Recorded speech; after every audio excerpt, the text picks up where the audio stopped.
Assalamualaikum warahmatullahi wabarakatuh. I'm Aisha Aisley and I'm joined with my friend Samantha. Assalamualaikum. MashaAllah. So I want to talk about your revert story, how you became Muslim, what happened. So the first question I always ask people is, were you religious before you became Muslim? Like, did you have a religion? না, absolutely not. I think সবসময় ভাবতাম কিছু একটা আছে, যেমন আমার সত্তার থেকে বড় কিছু, কিন্তু নিশ্চিতভাবেই আমি ছিলাম না ধার্মিক, আর না আমার পরিবার ছিল কখনোই ধার্মিক। Did you ever find yourself as a kid like praying to God or anything like that? Like asking God for things? হ্যাঁ, আমার মনে হয় আসলে এখন আমি বুঝি যে গডের কাছে প্রে করতাম। তখন আমি সেটা বুঝতাম না। সবসময় এরকম বলতাম, প্লিজ এটা করে দিন, প্লিজ যেন এটা ঘটে। আমি জানতাম যে আমি কারোর কাছে চাইছি, কিন্তু সত্যিই জানতাম না কার কাছে। I think as kids, because even I remember being a kid, I was brought up in an atheist family as well, and I remember sort of laying in bed and being like, please can I get this toy or this, you know, as a kid, you wish for these things. I think it's interesting looking back on that. So your family were not religious, there wasn't any religion in your family at all? না, মোটেও না। এমনকি আমার grand প্যারেন্টসও ধার্মিক ছিলেন না। তারা গডে বিশ্বাস করতেন আমার মনে হয়, কিন্তু কখনোই তাদের চার্চে যেতে দেখিনি, অথবা বাড়িতে এমন কোনো বই দেখিনি যা ধর্মীয়। It's really interesting because I feel like coming from atheism to Islam is harder than coming from another religion to Islam. Because you have to really start from scratch. Exactly. Yeah, there's no like pre-belief in God, or even Christians already kind of know a lot about Islam because some of their teachings are a bit similar. Yeah. So, but for us coming from atheism, it's like completely different. It's like coming from just nothing. Like you kind of worship worldly desires. You worship your own desires. You follow your desires. So, how did you get introduced to Islam? Where did that come in? I think আমার the ঠিক সঠিক pinnacle moment that I can remember করতে পারি being ইসলামের সঙ্গে introduced to Islam was সাক্ষাৎ when I saw a Dawah store actually in Leicester at the Clock Tower, কাছে, which is in যেটা our আছে city আমাদের সিটি centre. সেন্টারে। Yeah. And that was the এটাই first ছিল proper সঠিক সময় time যেখানে I really সত্যি ইসলামের experienced ব্যাপারে আমার Islam. অভিজ্ঞতা হয়েছিল। Wow. Did you talk to them or did you just see it? হ্যাঁ, আমি সেখানে গিয়েছিলাম অ্যাকচুয়ালি তাদের সঙ্গে বিতর্ক করতে। Oh, no argument, but well. এটা সত্যিই ছিল বিতর্ক। Then I was like 20। আমি ভাবতাম আমি সবই জানি। আমার মনে হতো কেন সে এখানে দাঁড়িয়ে আছে সারা দিন আর চেষ্টা করছে মানুষদেরকে ইসলামের দিকে নিয়ে আসতে, or what ever that he is doing. আমাকে বলছে কিছু মানুষের যারা মেঘে বাস করে। তখন আমি এটাই ভাবতাম, আস্তাগফিরুল্লাহ। তো আমি ভাবতাম, জানেন, একজন মানুষ যে মেঘে বাস করে কেন সে দাঁড়িয়ে দাঁড়িয়ে তার কথা বলে যাচ্ছে। আক্ষরিক অর্থে আমি তার কাছে গেলাম, আমি গেলাম এই প্রশ্ন নিয়ে, ওকে, আমি বলতাম আমাকে বলুন যদি আপনি বিশ্বাস করে থাকেন ওই মেঘে থাকা মানুষটাতে, কারণ আমি বিশ্বাস করি না ওই মেঘে থাকা মানুষ। But carry on. Yeah, কেন তিনি শিশুদেরকে মৃত্যুর মুখে ঠেলে দেন সব সময়? কেন তারা থাকে ক্ষুধার্ত? কেন সেই সর্বশক্তিমান সত্তা কোনো কিছু করেন না আমাদের জন্য? কেন মানুষেরা সব সময় সাফার করে? আর তিনি উত্তর দিতেন খুবই উত্তম রূপে, অ্যাকচুয়ালি এগুলো মানুষের তৈরি করা সমস্যা। জানেন, সমস্যাগুলো এগুলো আমরা তৈরি করেছি, মানুষেরা। এগুলো আল্লাহ করেননি। তিনি দিয়েছেন খুবই সহজ সরল কাজ করার জন্য, আর কিভাবে একে অপরের সঙ্গে সম্পর্ক রাখা যায়। আমরা করিনি। মনে হতো এগুলো মিথ্যা, জাস্ট সহজ একটা উত্তর, এগুলো সবাই দিতে পারে। আর আমরা জাস্ট এভাবে আলোচনা চালিয়ে যেতাম। তারপর তিনি আমাকে বললেন, জানেন, তারা বিশ্বাস করে না আল্লাহ কোনো পুরুষ অথবা মহিলা অথবা মেঘে থাকা কোনো মানুষ। আমি বলতাম, তাহলে আপনারা কি ভাবেন? এটা কি আল্লাহ তাহলে কি? আর তিনি বলতেন তারা বিশ্বাস করেন যে এটা একটা আলো ধরনের শক্তি, এমনকি যেটা আমরা কল্পনাও করতে পারবো না, কারণ তিনি খুবই মহিমান্বিত। একটু আধটু মনে হতো ঠিক আছে, এটা বেশ ইন্টারেস্টিং উত্তর।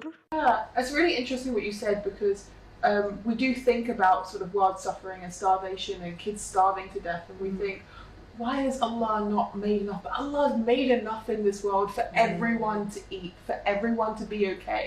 yeah. It's us that are not distributing it correctly. It's true. It's not like Allah's made this world and been like, okay, I'm going to make 50% of the food that you guys need to survive, and the other 50% they have to fight for it. We have everything we need. It's just greed And more. Yeah, definitely. That's so interesting what you said. So, how did your journey into Islam start after this initial conversation?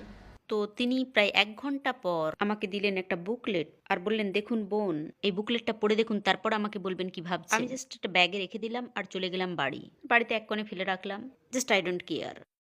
আমি just ভাবলাম, কিন্তু বিষয়টা হলো সে কোথাও না কোথাও একটা বীজ বপন করে দিয়েছিল, কারণ এটা সত্যিই ছিল প্রথমবার কেউ আমার সঙ্গে কথা বলেছিল এইভাবে। আর সেই বইটা জাস্ট সেলফে রাখা ছিল। তার উপরে ধুলো জমছিল। আর আমি বলতে পারি প্রায় 6 মাস পরে আমি দেখলাম সেই বইটা রাখা আছে বুক সেলফে। আর আমি সেটাকে টেনে বের করলাম। আমি বললাম ঠিক আছে, দেখা যাক, এটা যদি সত্য বলে আমি এই বইটার একটা পেজ খুলবো, আমি বিশ্বাস করবো এতে যা বলা আছে। তাই আক্ষরিক অর্থেই আমি আল্লাহকে বললাম, আমি তার কাছে চাইলাম যে আমাকে গাইড করুন। কিন্তু অবভিয়াসলি সেই সময় আমার কোনো ধারণাই ছিল না, কিন্তু তিনি গাইড করলেন। তাই আমি জাস্ট চোখ বন্ধ করে বইটা খুললাম। যে পাতাটা খুললো আমি জাস্ট লাইক, উইমেন্স রাইটস। আমি ভাবলাম এটা ভালো, মহিলাদের অধিকার ইসলামে, আহা, ও রিয়েলি।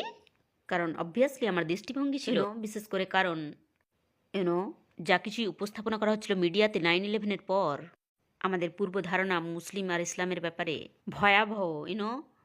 তাই আমি যখন এই পেজটা খুললাম আর পড়তে শুরু করলাম ইসলামের ব্যাপারে আর মহিলাদের অধিকারের ব্যাপারে, আমি সত্যিই বিস্মিত হয়ে গেলাম। কারণ আমি ভাবতাম, আর আমার পরিবারের কিছু লোক বলতো এটা একটা নিপীড়ন, হেডস্ক্রাব পড়াটা, তারা টেরোরিস্ট, তারা ভয়ানক মানুষ, তারা টাওয়ারে প্লেন ঢুকিয়ে দিয়েছে, যেটা অবশ্যই তা ছিল না। এখন আমার কাছে পরিষ্কার। সো রিডিং দ্যাট আমার মনে হলো, ও এটা আমি যা ভাবতাম তা নয়। মহিলারা অ্যাকচুয়ালি কাজে যেতে পারে আর তাদের নিজস্ব রোজগার থাকতে পারে। What do you mean? তো হ্যাঁ, আল্লাহ গাইড করলেন, তিনি দেখালেন আমাকে সেই পেজটা। MashaAllah, that's amazing. So what happened after that then? তারপর একরকম এটা সবসময়ই আমার মাথায় থাকতো। আর তারপর থেকেই আমি সবসময় চাইতাম মুসলিমের সাক্ষাৎ। আমি জানি এটা শুনতে কিছুটা অদ্ভুত, কিন্তু আমি জাস্ট এমন কাউকে দেখতে চাইতাম যে হেড স্কার্ট পরে আছে, আর হয়তো বা তার সঙ্গে একটু আলোচনা করতে চাইতাম। আর এভাবে কেটে যাচ্ছিল মাসের পর মাস। কিন্তু আমার মনে হয় আমি কথা বলেছিলাম কিছু সিস্টারের সঙ্গে, কিন্তু খুব গভীরভাবে নয়। আর তারপর আমি জাস্ট যাচ্ছিলাম খুবই কঠিন সময়ের মধ্য দিয়ে আমার জীবনে। আর আমি ছিলাম চূড়ান্তভাবে হতাশ, আর অনেক কিছু ঘটে যাচ্ছিল। আমি হারিয়েছিলাম সত্যি আমার একজন প্রিয়জনকে, সে সুইসাইড করেছিল। আর এটা ছিল সত্যিই কঠিন সময়। আর আমি শুরু করেছিলাম একরকম প্রশ্ন করা। যখন এই সুইসাইডের কেসটা ঘটেছিল, জীবন নিয়ে আমি প্রশ্ন করতে শুরু করেছিলাম, মৃত্যুর পর তারা কোথায় যায়, আর একরকম আমি কি তাদের আর দেখতে পাবো, আর এই সমস্ত প্রশ্ন। আর এগুলোই আমাকে সত্যি ধাক্কা দিয়েছিল শুরু করতে। আর সত্যি প্রত্যাবর্তন করা আর কথা বলা আল্লাহর সঙ্গে, যেটা আমি এখন বুঝি যে আল্লাহর সঙ্গেই কথা বলতাম। আর আমি জাস্ট বলতাম, প্লিজ, যাই হোক, গড প্লিজ কিছু করুন, আমাকে সাহায্য করুন এ থেকে বেরিয়ে আসার জন্য। আমি আর পারছি না, এগুলো থেকে আমাকে বের করুন, লাইক আমার জাস্ট কিছু প্রয়োজন, গিভ মি এ সাইন। আর তারপর তিনি সত্যিই তা করলেন, to start giving me all the science. So, yeah. What do you feel like those signs were for you? Oh God, সত্যি প্রথম জিনিস যা আমার সঙ্গে ঘটেছিল, আমি দেখেছিলাম একটা স্বপ্ন যা ছিল অবিস্মরণীয়। অ্যাকচুয়ালি এটা ছিল অত্যন্ত অবিস্মরণীয় স্বপ্ন। আমার জীবনে যত স্বপ্ন দেখেছি তার মধ্যে আমি সবসময় স্বপ্ন দেখতাম, আর আমার তা মনেও থাকতো। কিন্তু এই স্বপ্নে আমি যা দেখেছিলাম, আমি হাঁটছি লিস্টারের পথ ধরে, আমি যাচ্ছি সেই বিল্ডিং এ, আর সেখানে আছে অনেক অনেক মানুষ, মেঝেতে সাদা পোশাক পরা। আর আমি জাস্ট অবাক হয়ে দেখছি, যেন আমি বুঝতে পারছি না আমি কোথায়। আর আমি চেষ্টা করছি কোনো একজনকে খুঁজে বের জিজ্ঞাসা করার জন্য আমি কোথায়, এটা কি। আর আমি করিডোরের দিকে গেলাম, আর সেখানে একজন ভদ্রলোক, তিনি হাত ধুচ্ছেন, পা ধুচ্ছেন। আমি চেষ্টা করছিলাম তার সঙ্গে কথা বলা। তিনি জাস্ট নিচু হয়েছিলেন আর তার চোখের পাতা নামিয়ে রেখেছিলেন, তিনি নিজের সঙ্গেই কথা বলছিলেন, হোয়াটস গোয়িং অন। যখন আমি জেগে উঠলাম, এটা ছিল সেই স্বপ্নগুলোর মধ্যে একটা। এটা জাস্ট হয়েছিল সেই সপ্তাহে। আমি অ্যাকচুয়ালি সে স্থানে গিয়েছিলাম। আর আমি জাস্ট এর ব্যাপারে আর বেশি কিছু ভাবিনি। কিন্তু তারপরে অ্যাকচুয়ালি গল্পটা শুরু হয়েছিল।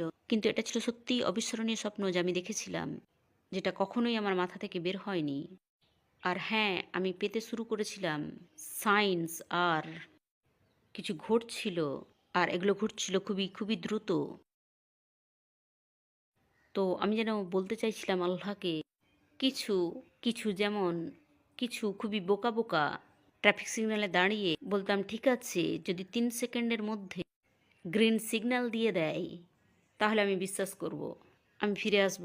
আর যদি যদি কিছু কিছু হয় আমার সাথে কয়েক সেকেন্ডের মধ্যে, তাহলে বুঝবো এটা সত্য। কয়েক মিনিট পরে, কয়েক ঘন্টা পরে, এমন সব বোকা বোকা কাজ আমি করতাম যেগুলো সত্যিই এক প্রকার নির্দেশ করা ছিল। আমি কিনেছিলাম একটা লটারির টিকিট, আর বলেছিলাম যদি I bet Anna's like this now. How dare you? আক্ষরিক অর্থেই আমি কিনেছিলাম একটা স্ক্র্যাচ কার্ড, আর ভেবেছিলাম যদি আমি যাবো আর একটা বই কিনবো ইসলামে, আর এটা পড়বো। আর আমি সেটা স্ক্র্যাচ করলাম, আর আমি চাইছিলাম না এটা হোক। আর আমার মনে হলো, জানেন, ও আমি তো জিতে গেলাম, ও মাই গড, অ্যাকচুয়ালি আমি জিতে গেছি। আর আমি আমার মমকে বললাম এই কথাটা, তিনি বললেন এটা কোইন্সিডেন্স। আমি বললাম না, এটা আমার মনে হয় না কোইন্সিডেন্স, এই ধরনের ঘটনা। আর আমি সত্যি গেলাম বুক স্টোরে, আর ইসলামের একটা বই কিনলাম আর পড়তে শুরু করলাম। সেটা ছিল just basics of Islam. So that's কিন্তু একটা বড় সাইন যা আমি পেয়েছিলাম, আমি যে রুমটায় থাকতাম তার সামনে একটা দরজা ছিল যেখান থেকে সোজা যাওয়া যেত লিভিং রুমে। আর আমি আর আমার বন্ধু আমরা একটা আলোচনা করছিলাম, ডিবেট করছিলাম ইসলামের ব্যাপারে। আর এই ব্যাপারে আমরা কি ভাবি, আমার সত্যি কি গড আছেন, আর এই সমস্ত বিষয় আমরা ঠিক ছিলাম। মাঝামাঝি অবস্থা কিছুটা লাইভলি এই আলোচনায় ইসলামের ব্যাপারে। আর কেউ একজন একটা পুস্তিকা ছুঁড়ে দিলেন দরজা দিয়ে, আর আমি তাকিয়ে দেখলাম, কারণ এটা পড়েছিল ঠিক সেখানে যেখানে আমরা বসেছিলাম। আর এতে লেখা ছিল আজকে আমাদের মসজিদে ভিজিট করুন, আর বলেছিল ইসলামের ব্যাপারে আপনাদের কোনো কোশ্চেন আছে। আর আমি আমার বন্ধুকে বললাম এটা নিশ্চিত রূপে কোইন্সিডেন্স নয়, কিভাবে এটা ঘটতে পারে একটা আলোচনার মাঝে যেখানে আমরা ইসলাম নিয়ে আলোচনা করছি। এটা আল্লাহই বলছেন আমাদেরকে যে তোমরা এই ব্যাপারে কথা বলতে চাও আমার মসজিদে যাও। তো এরকম। তো এটার একদিন পর যখন অ্যাকচুয়ালি আমি প্রথমবার অনলাইনে গেলাম আর খোঁজ করতে লাগলাম মসজিদের, আমার লোকাল মসজিদ যেখানে আমি যেতে পারি, আর আমি খুঁজে পেলাম সিটি রিট্রিট, যেটা ছিল অবশ্যই লেস্টারে। আর যাওয়ার আগে যথেষ্টভাবে নিশ্চিত হলাম। আর যখন আমি প্রবেশ করলাম সিটি রিট্রিটে, এটা ছিল সেই স্থান যেটা আমি দেখেছিলাম স্বপ্নে, যেখানে অনেক মানুষ ছিল। এখন আমি জানি যে লোকেরা নত হয়েছিলেন জুডে, এটা তাদের একটা রীতি অর সামথিং। আর আমি ভেতরে গেলাম আর আমার মনে হলো দিস ইজ অনেস্টলি এখনো আমার মনে আছে সেই অনুভূতিটা। কিন্তু আমি গেলাম আর আমার মনে হলো আমি জানি এই স্থানটাকে, এটাই আমি স্বপ্নে দেখেছি, এটাই, কিন্তু এটা কি? আর কিছুক্ষণ পর আমি নিশ্চিত হলাম অ্যান্ড আই টুক মাই শাহাদা। এভাবেই আমার কাছে ধীরে ধীরে বিষয়গুলো পরিষ্কার হয়েছিল। এটা সত্যি অবর্ণনীয়। যখন আমি ভাবি আমার মনে হয় কিভাবে গড আমার উপর রহম করেছেন আর গাইড করেছেন। You know what? You're really annoying, you know why? Because you told me before we started this interview, my reread story is not interesting. My reread story is boring. Maybe not to me because I said it. It's so interesting. Yeah, it's fascinating. It is fascinating, really, when I think about it. It's just, because I've said it and I've watered it down a lot as well, so it's like, oh no. Yeah, we can never give the depth of our stories of what they felt like in the moment. Yeah. Because we can try and convey it, but as time goes as well, our memory's not as great, but the feeling that you get in those moments that draw you to changing your entire life to become Muslim. Yeah. It's like, it has to be huge, otherwise someone wouldn't change their entire life to become Muslim. না, আমার বিয়ে হয়েছিল একজন নন মুসলিমের সঙ্গে ইসলাম গ্রহণের আগে আমার জীবন ছিল পুরোপুরি ভিন্ন ধরনের। আমি সবসময় ছিলাম কিছুটা মডেস্ট, আমি কখনোই ছিলাম না পার্টি গার্ল এই ধরনের কিছু। কিন্তু যখন আমি আমার শাহাদার ঘোষণা দিলাম তখন আমি জানলাম যে আমি শপথ করেছি আর কিছু পরিবর্তন আসবে। এটা ছিল ভীতিজনক, এটা ছিল স্কেয়ারি, এটা ছিল এক্সাইটিং অ্যান্ড অ্যামেজিং। আপনি নূরের দ্বারা উজ্জ্বল হয়ে যান, আপনি পৃথিবীকে বলতে চান আমি খুঁজে পেয়েছি সেই স্থান যেখান থেকে আমি বিলং করি। বিকজ যেন সবসময় থাকতো একটা খালি জায়গা, দেয়ার অলওয়েজ অ্যান এমটিনেস। ইসলামে আসার আগে পর্যন্ত যেন সবসময় থাকতো একটা ফাঁকা স্থান, আর এই স্থানটা তাই যা আল্লাহ চাইতেন যে তাকে দিয়ে ভর্তি করা হোক। সো আলহামদুলিল্লাহ, তিনি আমার উপর রহম করেছেন। আর কিছু কিছু সাইন ছিল সত্যি পরিষ্কার, কিন্তু এগুলোকে অবিশ্বাসীরা ইগনোর করে। আর যতই তারা এগুলোকে ইগনোর করে, আর আল্লাহ তত বেশি করে তাদেরকে দেখান। ওকে, দেখা যাক তোমরা কতক্ষণ এগুলোকে ইগনোর করো, আমি তোমাদের নিদর্শন দিয়েই যাব। তো আমার কাছে এটা ছিল সেই দাওয়া স্টোরের ভাই, তিনি আমার জন্য এই রহমত বয়ে নিয়ে এসেছিলেন, কারণ তার আগে আমি তাকে কখনোই দেখিনি।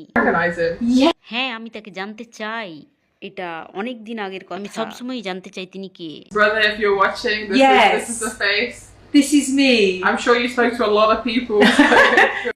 আমি একজন পরিশুদ্ধ মহিলা, আমি আর বিতর্ককারী নেই। মাশাআল্লাহ। But yeah, it was যেন আমার তার সঙ্গে সাক্ষাৎ করতে খুবই ভালো লাগবে আর বলতে, দেখো আমি ইসলাম গ্রহণ করেছি। আমি অন্য লোকদের কথা বললি না অ্যাবাউট ইসলাম, যে এটা এইভাবে ঘটেছে, কারণ এই স্টোরিটা অনেক ধরনের ভিন্ন ভিন্ন জিনিস দিয়ে গড়া। হ্যাঁ, তবে আমি নিশ্চিত যে আমি অনেক মুসলিমদের সঙ্গে কথা বলে যারা আমাকে শাহাদা গ্রহণে সাহায্য করেছে। Mashallah. Well, your story's amazing.